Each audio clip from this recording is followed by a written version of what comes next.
하나님 아버지와 우리 주 예수 그리스도로부터 오는 은혜와 평강이 이 자리에 계신 여러분과 함께 하시길 주님의 이름으로 축원합니다. 오늘 주보 앞표지 그림이 오늘 설교 좋은 도입구가 될 것 같습니다. 초를 든 어린 예수가 목수일을 하는 아버지 요셉을 사랑스레 바라보는 그림입니다. 이 그림만 놓고 보면 예수님이 자란 가정, 그 가정은 걱정이나 근심 하나도 없고요, 갈등 같은 것도 없고 사랑, 따뜻함, 온유, 평화, 신뢰만 가득한 그런 이상적인 가족 같아 보입니다. 그런데 현실은 어땠을까요? 오늘 성경이 들려주는 예수님 가족의 실제 모습은 이런 솜사탕 같은 달콤한 상상을 산산이 부숴버리는 것 같습니다.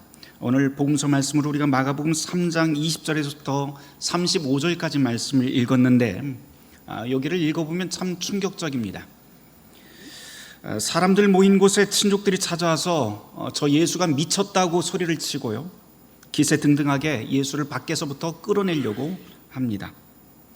이게 성경에 기록되어 있는 예수님 가족의 실제 모습입니다. 막장 드라마 같아 보여요. 그나마 위로가 되는 건 우리 집은 그래도 이 정도는 아니야 라고 하는 정도일까요? 사실 이렇게 불편한 이야기를 성경에 남겨놓은 이유가 무엇일까요? 함께 오늘 그 이야기를 묵상해 보려고 합니다. 본문으로 함께 보도록 하죠.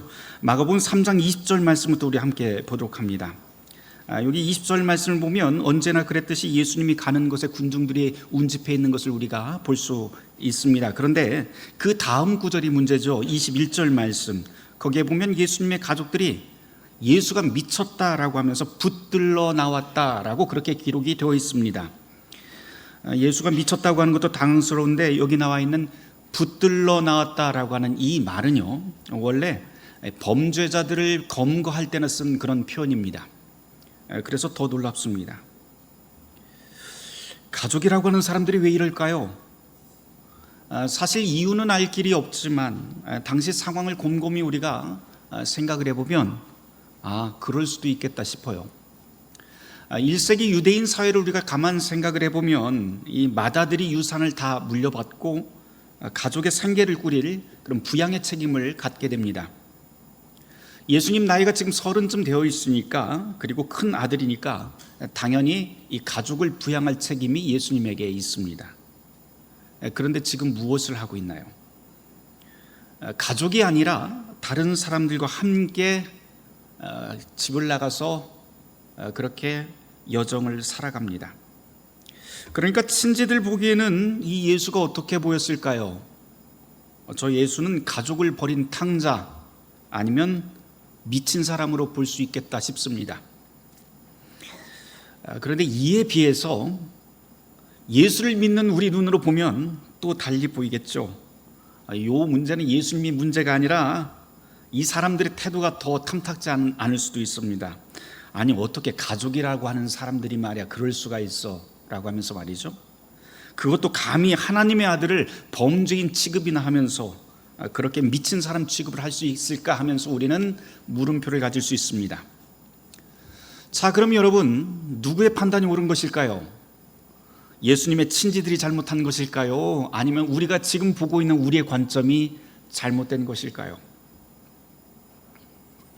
사실 우리가 이 본문에서 한 발 물러서서 본다면 그 판단이 쉽지는 않습니다.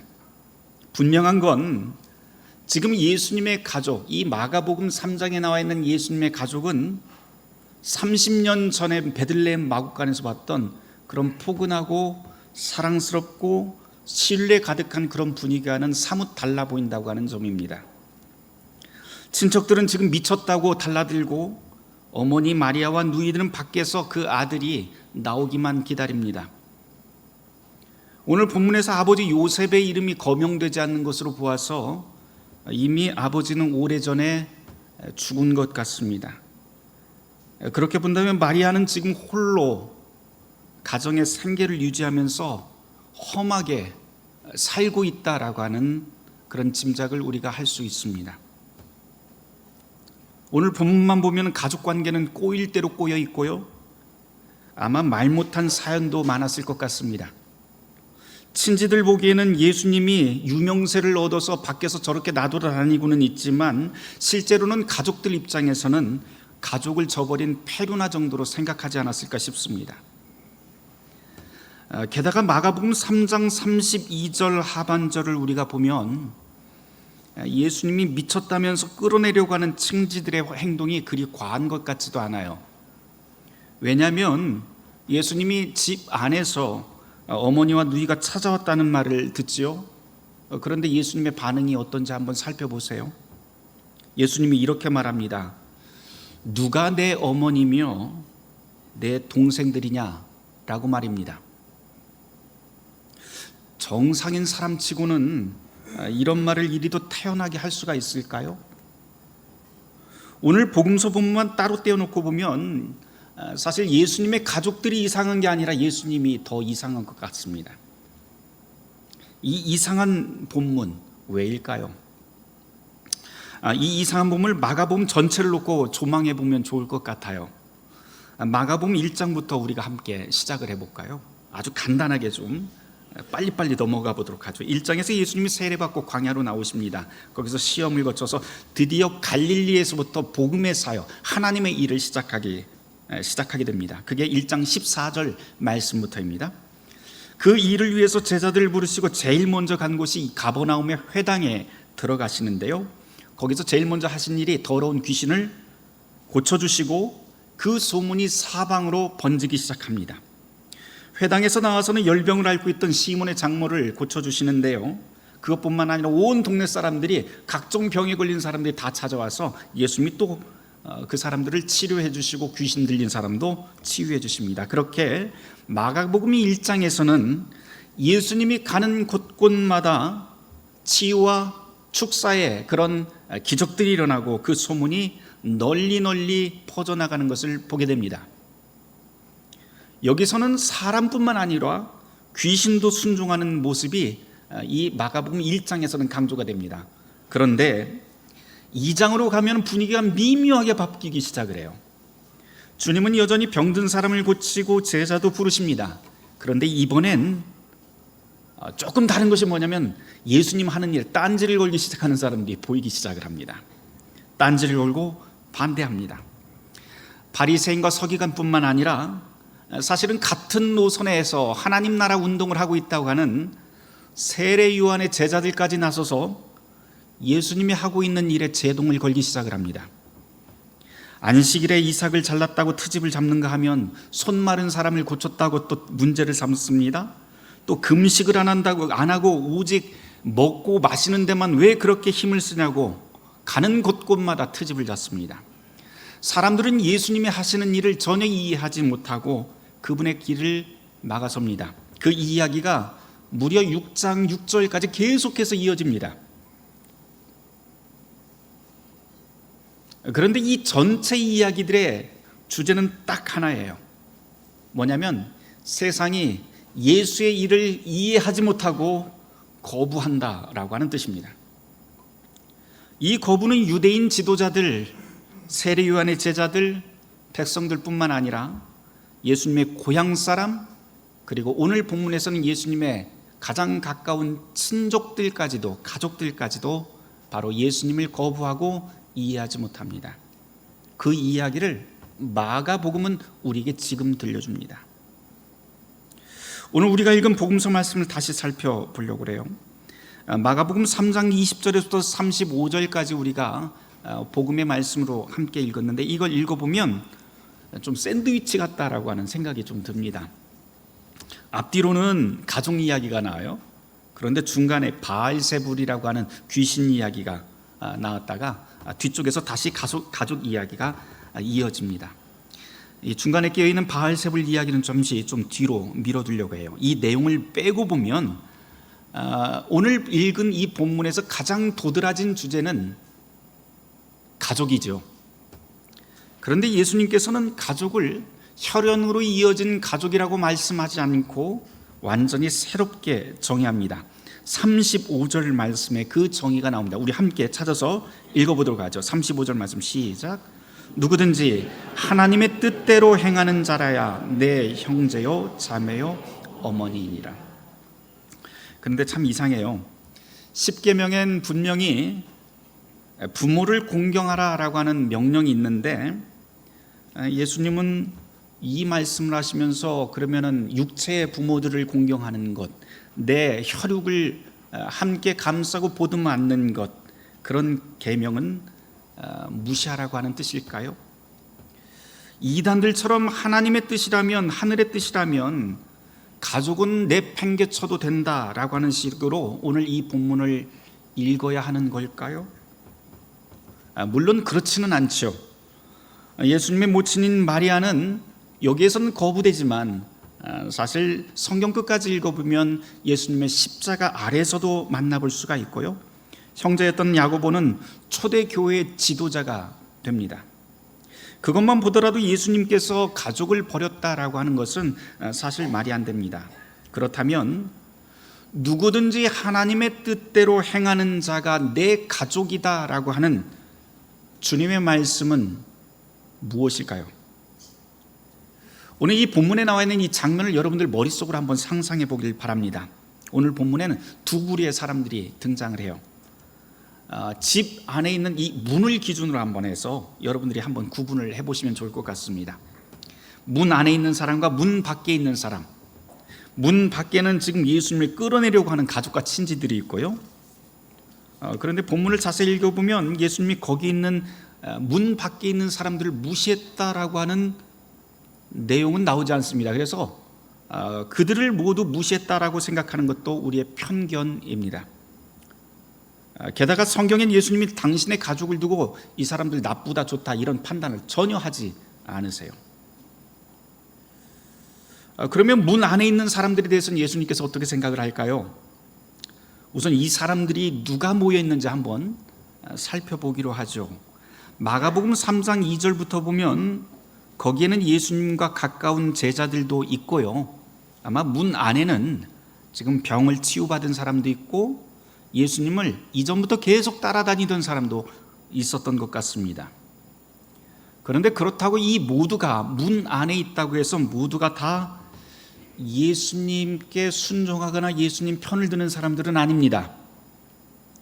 오늘 복음서 본문에서는 정확히 드러나진 않지만 이 복음서 전체를 보면 예수님이 어떤 집에 초대받아서 들어가면 그 곁에는 늘 딴지 거는 사람, 문제 거는 사람, 저항하는 사람, 이런 사람들이 늘 있어요. 심지어 예수님께서 최후의 만찬을 할 적에 제자들만 모으셨잖아요. 그때 12제자만 모으셨는데 그 12제자들도 가만 생각을 해보면 그 중에는 배신자도 있고요, 거짓말쟁이도 있었습니다. 그래서 오늘 본문에 나와 있는 이 문 안에 있는 사람들, 이 집 안에 있는 사람들도 사실 그런 사람이 없다고 단언하기는 좀 어려울 것 같습니다. 여하튼 그렇게 둘러앉아 있는 모든 사람들을 보시며 주님께서는 34절에 이렇게 말씀합니다. 이르시되 내 어머니와 내 동생들을 보라. 지금 이 말씀은 밖에 있는 예수님의 가족은 거부되고 안에 있는 사람들만 내 가족이다 이렇게 인정하는 말씀이 아닙니다. 예수님과 친한 사람만 예수님이 내가 가족으로 인정하겠다? 이것도 아닙니다. 주님은 절대로 그런 식으로 하나님의 가족의 경계를 긋지 않습니다. 한번 여러분들 상식적으로 생각해 보세요. 예수님 주변에 예수님 가족, 그리고 친지들, 그리고 지역 주민들, 예수님과 아주 친한 사람들만 다 거기 옹기종기 모여 있다고 한번 생각해 보세요. 그러면서 구원의 혜택은 다 그 사람들이 다 가져갑니다. 그렇게 되면 멀리 있는 사람들, 낯선 사람들, 예수님의 얼굴을 보지 못한 사람들은 어떻게 될까요? 그저 가까운 사람, 특정한 부류, 힘 있는 사람, 그런 사람들에게만 둘러싸여서 그런 사람들과만 관계하는 예수, 친한 사람들끼리만 구원을 주고받는 그런 예수, 그런 예수를 우리가 믿고 따를 이유가 있을까요? 성경은 전혀 다른 이야기를 우리에게 들려줍니다. 만일 그런 분이라고 하면 우리가 그분을 구주라고 부르면서 따를 이유가 없습니다. 성경이 분명하게 우리에게 가르치는 것은 예수님께서는 자신의 혈육과 친지를 물리치고서라도 우리처럼 낯선 사람들, 하나님의 은혜를 간절히 바라며 그분의 음성을 듣기를 바라는 사람들, 그분의 뜻을 따라서 살기를 원하는 사람들, 그 사람들을 품어주시고 가족으로 삼아주신다라고 하는 사실을 성경은 줄기차게 우리에게 들려줍니다. 이것이 기쁜 소식, 복음이죠. 그래서 우리는 이런 예수를 우리의 구주라고 신뢰합니다. 주님이 지금 명백하게 우리에게 가르쳐주고 있는 가족의 기준은 하나님의 뜻대로 행하는 사람이라고 가르쳐줍니다. 출신 성분이나 기호가 같다 이런 것 아닙니다. 이렇게 주님의 가족은 서로 다르더라도 하나님의 뜻이라고 하는 하나의 마음을 품고 함께 길을 걸어가는 사람들이 바로 주님의 가족입니다. 여기 나와 있는 이 집이라고 하는 말을 교회라고 하는 단어로 바꿔도 좋을 것 같아요. 교회 안 다니는 사람이 평생 예수를 모르게 될 것이다 라고 하는 보장이 없듯이 교회 문 안에 있다고 해서 구원이 보장된 것도 아닙니다. 주님이 말씀해 주시는 그 기준은 확실해요. 조금 다름죠. 하나님의 뜻대로 행하는 자가 내 가족이다. 이게 바로 그분의 기준입니다. 마가복음에 따르면 하나님의 뜻대로 행한다는 것, 그것은 예수님과 함께 길을 나서는 것을 뜻하죠. 거기서 병든 사람, 가난한 사람, 소외된 사람, 귀신 들린 사람을 만나서 손을 잡아주고 일으켜 세워주는 일을 하는 것, 그것이 바로 하나님의 뜻을 행하는 것입니다. 그렇다고 여러분들 지금 당장 여러분의 가정과 직장을 그만두고 다 밖으로 나가서 그런 일을 하라고 하는 그런 뜻은 또 아닙니다. 하나님께서는 우리 모두에게 각자의 삶을 통해서 바로 이미 그 일을 우리에게 맡기셨어요. 가정에서, 일터에서, 그리고 우리가 직장에서 우리가 함께 매일매일 사소한 일들, 사소한 관계 속에서 바로 이 일을 하라고 우리에게 소명을 주셨습니다. 성경에 나오는 병들고 가난하고 소외되고 귀신 들린 사람, 그 사람들 멀리서 찾을 필요 없습니다. 그러지 않아도 돼요. 때로는 그 소명으로 부름받은 사람들이 있지만 대부분의 사람들은 우리의 삶의 자리, 우리가 지금 살아가고 있는 자리, 하나님께서 주어진 이 삶의 자리에서 그 일을 맡기십니다. 내 부모와 아들, 딸, 내 남편, 내 아내가 바로 말 못할 곤란에 처해 있는 사람일 수 있고, 소외된 사람일 수 있고, 간절하게 회복을 구하는 사람일 수 있습니다. 사소한 일상 속에서 하나님의 이름으로 이런 사람들을 위로하고 섬기며 회복시키는 사람이야말로 하나님의 뜻을 행하는 사람, 예수님과 동행하는 사람, 예수님의 가족이 됩니다. 물론 잊지 말아야 될 것은 예수님과 함께 하나님의 뜻을 따라서 살다가 살 때 그 길에는 열정과 기쁨, 평화, 사랑 이런 것만 있는 건 아닙니다. 분명히 예수님을 따라 사는 길, 하나님의 뜻을 따라서 살다가 우리는 시련을 통과하게끔 되어 있습니다. 때로는 나 자신도 하나님의 뜻을 따라서 산다고 하는데 왜 하필 나에게 이런 일이 생기지? 내가 왜 저 악한 사람을 위해서 이런 일을 해야 되지? 왜 하필 내가 이 일을 계속해야 되지? 라고 하면서 나 스스로를 이해하지 못할 그 순간도 우리에게 찾아옵니다. 그런데 여러분, 그거 정상이에요. 실제로 복음서에서는 제자들조차도 예수님과 함께 동행하면서 의심과 신뢰를 계속해서 반복합니다.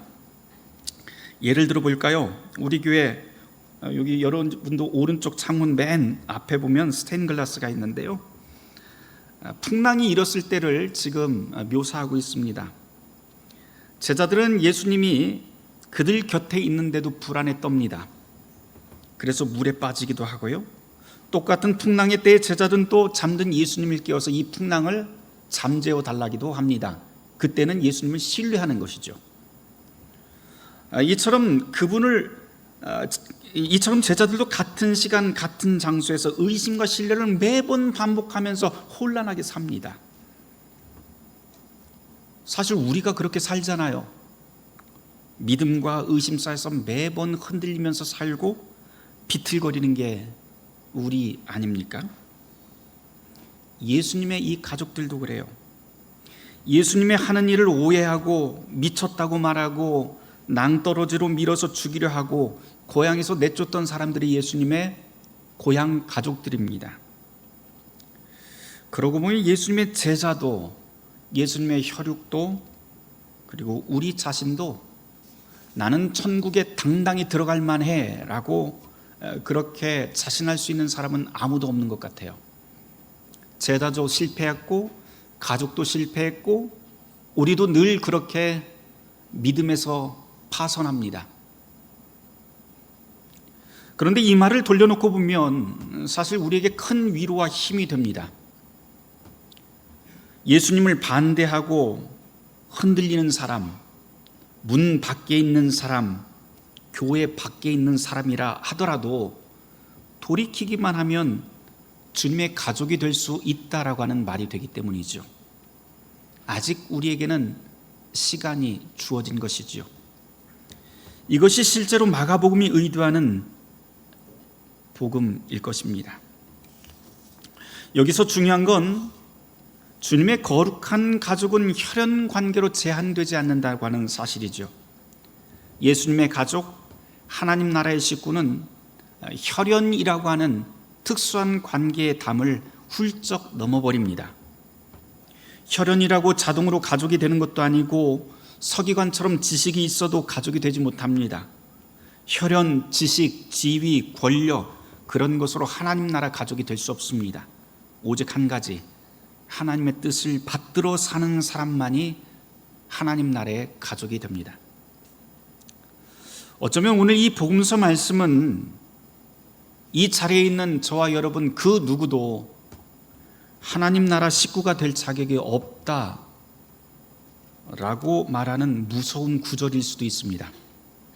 왜냐하면 완벽하게 하나님의 뜻대로 사는 사람은 한 명도 없기 때문이죠. 우리의 행실로는 절대 그분의 가족이 될 수 없습니다. 그러나 마가복음은 우리에게 복음을 들려줍니다. 주님이 우리와 함께 동행하신다라고 말입니다. 자, 다시 한번 하나님의 뜻대로 산다는 것이 무엇인지, 하나님의 뜻대로 행한다는 것이 무엇인지 한 번 더 생각해 보도록 하죠. 마가복음은 복음서 전체를 통해서 하나님의 아들 예수 그리스도가 복음의 시작이라고 하는 것, 불완전한 사람, 흠 많은 사람이라도 그분을 신뢰하며 그분의 길을 걷는 삶이 중요하다고 가르칩니다. 가다가 흔들려도 괜찮고요, 의심해도 괜찮습니다. 중요한 건 주님은 우리가 그분을 믿는 것보다 더 큰 믿음으로 우리를 신뢰하며 우리와 동행하신다라고 하는 사실입니다. 바로 그분이 우리를 일으켜 세우시고 그분이 우리 손을 잡아주십니다. 설교를 마치면서 주보 그림을 한 번만 더 봤으면 좋겠어요. 17세기 네덜란드 화가인 게릿 반 혼토로스트라고 하는 사람이 그린 그림인데요, 예수님과 예수님의 양아버지인 요셉을 그린 작품입니다. 어둠이 드리운 왼편에 노인 요셉이 서 있고요, 그의 얼굴을 한번 보세요. 은은하게 물결치는 은백색 머리카락과 주름진 이마가 그가 이제껏 쉽지 않은 인생을 살아왔다는 것을 보여주는 것 같습니다. 하지만 정을 잡고 있는 그 손을 향해서 바라보는 진지한 눈, 그리고 굳건한 손은 흔들리지 않습니다. 소매를 걷어 올린 요셉은 견고한 도구로 나무판 위에 무언가를 조각하며 집중합니다. 그런데 무언가 골똘히 또 생각하는 것 같아요. 아이가 들고 있는 촛불이 그림 한중앙에 있습니다. 이 작은 촛불이 온 공간을 모두 비춥니다. 어린 예수가 들고 있는 이 작은 촛불이 작업실뿐만 아니라 어쩌면 이 아비의 마음과 정신까지 밝히는 것 같아요.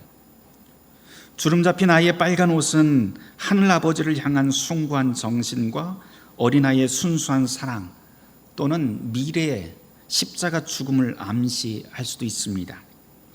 그런데 중요한 건 여기서부터입니다. 여러분들 손의 배치를 한번 잘 보세요. 요셉과 어린 예수의 손의 배치를 잘 보시면 들어올린 망치와 아이의 손목 아래 나무 위에 손이 있습니다. 그리고 손목 아래에 보면 굵은 못을 들고 있는 모습이 보입니다. 이것은 그리스도의 고난과 십자가 죽음을 연상시킵니다. 하지만 그곳에서, 바로 그 나무 십자가에서 빛으로 오신 그리스도가 온 세상 가득한 모든 어둠을 몰아내게 될 것입니다. 그림에서 가장 밝게 빛나는 부분이 아이의 얼굴이죠. 그 아이의 얼굴이 온 세계를 비춥니다. 이 그림의 분위기는 고요하고 평온해요.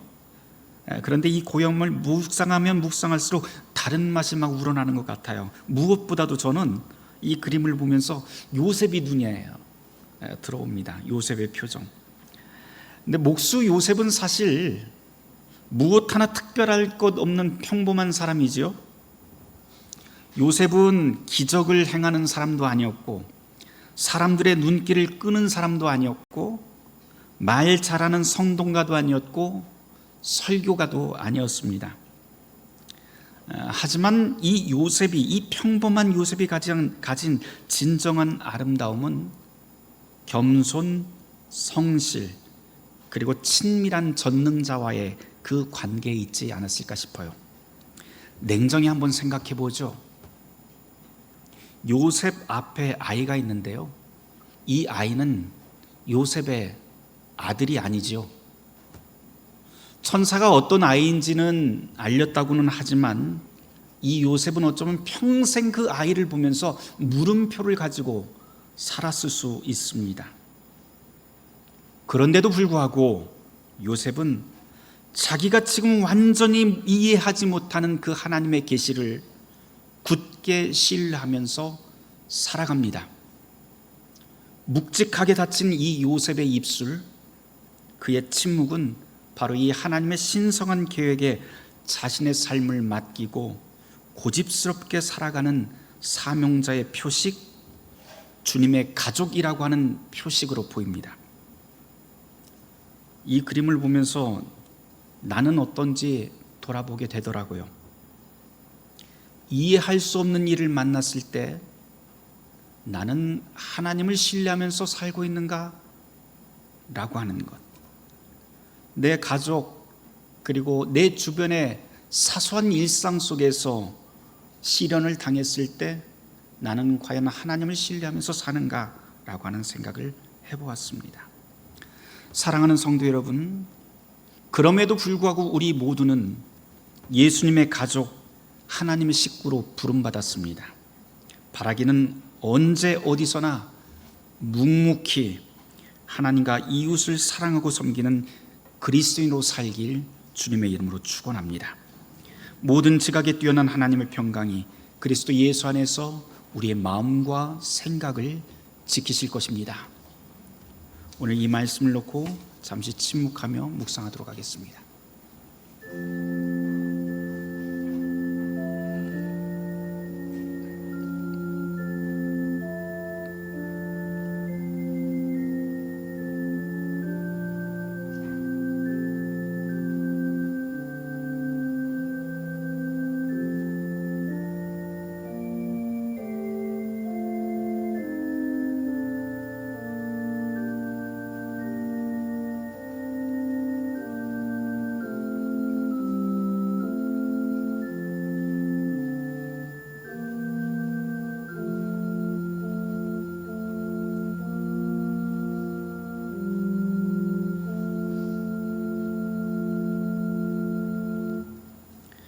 주님, 하나님의 뜻대로 살게 하여 주시옵소서.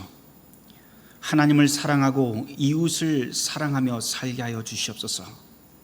그러나 우리의 힘대로는 늘 쓰러지고 낭망하고 파선하곤 합니다.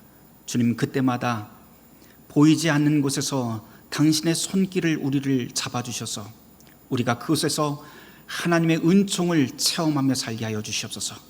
이 모든 말씀 예수 그리스도 이름 받들어 기도드립니다.